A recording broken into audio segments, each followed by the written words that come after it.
Bienvenidos a Casos Médicos Reales. Hoy cruzamos la frontera de lo que llamamos cordura para entrar en un mundo de sombras, voces y verdades paralelas. Prepárate para cuestionar tus sentidos en El espejo roto, el expediente esquizofrenia. Durante siglos, a las personas que escuchaban voces o veían mundos invisibles se les tachaba de posesas o simplemente locas.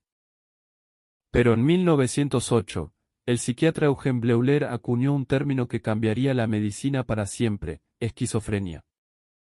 Del griego chisein, que significa dividir, y pren, que significa mente. No se trata de tener múltiples personalidades, como el cine nos ha hecho creer. Es algo mucho más profundo y trágico, es la fragmentación de los procesos mentales. Es el momento en que el pensamiento, las emociones y la realidad dejan de hablar el mismo idioma. Imaginen que el hilo que une sus recuerdos con sus sentidos se rompe, dejando al paciente atrapado en un laberinto donde la verdad y la alucinación tienen el mismo peso. Hoy en Casos Médicos Reales, empezamos a recoger esos fragmentos para entender qué ocurre cuando el cerebro decide crear su propia versión de la existencia. Si el cerebro fuera una radio, la dopamina sería el control del volumen. En la esquizofrenia, ese control se queda atascado al máximo en las vías mesolímbicas. El resultado es una inundación de señales donde debería haber silencio. Esto es lo que la medicina llama síntomas positivos, no porque sean buenos, sino porque añaden elementos a la realidad que no deberían estar ahí. Aparecen las alucinaciones auditivas, voces que comentan, juzgan o susurran desde una fuente que nadie más puede oír. Los sentidos se vuelven traidores, las sombras cobran vida y los colores se vuelven agresivos. El cerebro, abrumado por este ruido químico, intenta dar sentido al caos creando delirios, teorías conspirativas o certezas de que el mundo está enviando mensajes ocultos. No es un error de la imaginación, es una falla en el cableado químico que convierte el mundo exterior en una película de terror de la que el paciente no puede escapar. Pero la esquizofrenia tiene otra cara, una mucho más silenciosa y, a veces, más devastadora. Mientras que las alucinaciones añaden ruido, los síntomas negativos restan vida. Es aquí donde el brillo de la personalidad empieza a apagarse. La anedonia llega primero, la incapacidad de sentir placer por lo que antes se amaba.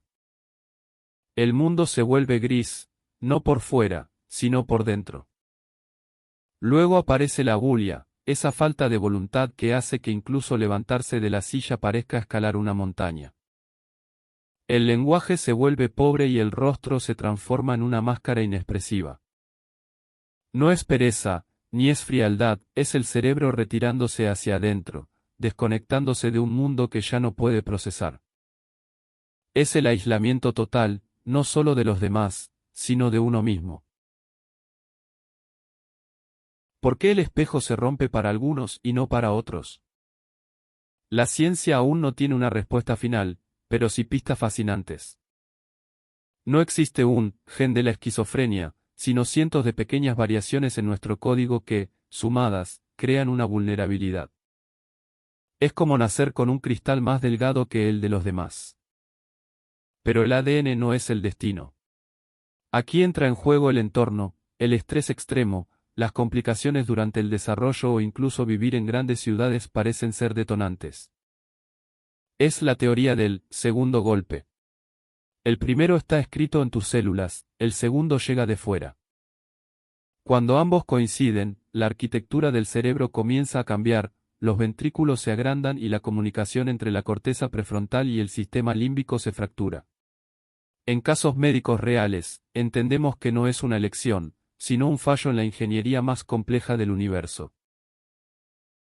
Recibir un diagnóstico de esquizofrenia es, para muchos, recibir una sentencia de aislamiento. A diferencia de otras enfermedades, aquí no hay un análisis de sangre que lo confirme. El diagnóstico es clínico, basado en meses de observación, de descarte y de una escucha profunda. Pero una vez que la palabra se pronuncia, el paciente empieza a cargar con un peso adicional, el estigma.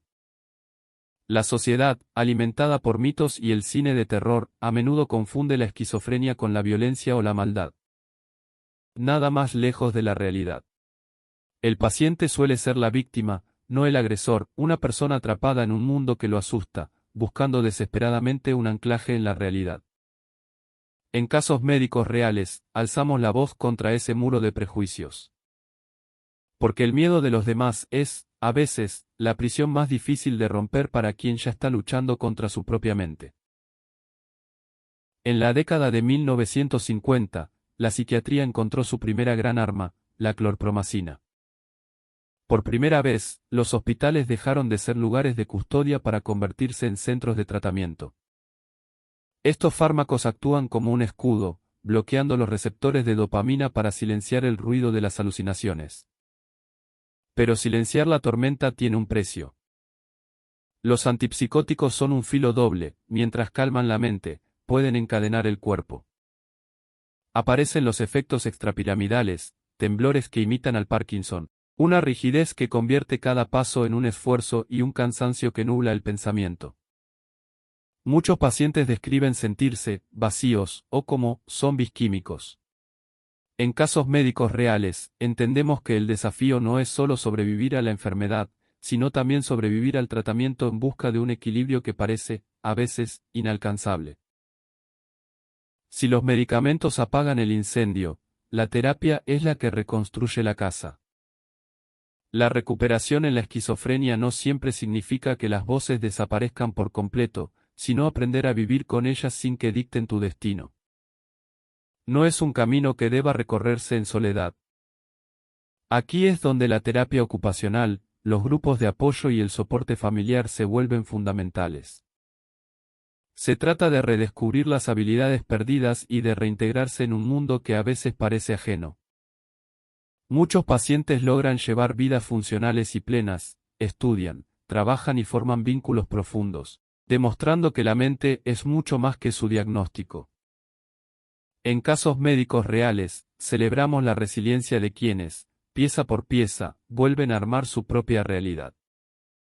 Porque al final del día, nadie es su enfermedad, somos la voluntad de seguir adelante a pesar de ella. La esquizofrenia nos recuerda que la realidad es, en última instancia, una construcción de nuestra biología. Entenderla no es solo una tarea de la ciencia, sino un acto de humanidad. Gracias por acompañarnos en este análisis de casos médicos reales. Si este vídeo te ayudó a ver el mundo a través de otro cristal, no olvides suscribirte y activar la campana. Pero prepárate para nuestro próximo caso. Si hoy hablamos de una mente que crea realidades, en el siguiente episodio exploraremos una que las borra. Entraremos en el laberinto del Alzheimer, cuando los recuerdos se convierten en humo, los rostros amados se vuelven extraños y el yo se desvanece en un eterno presente. ¿Qué queda de nosotros cuando perdemos nuestra historia? Lo descubriremos en el próximo expediente. Soy tu anfitrión, y la consulta ha terminado, por ahora.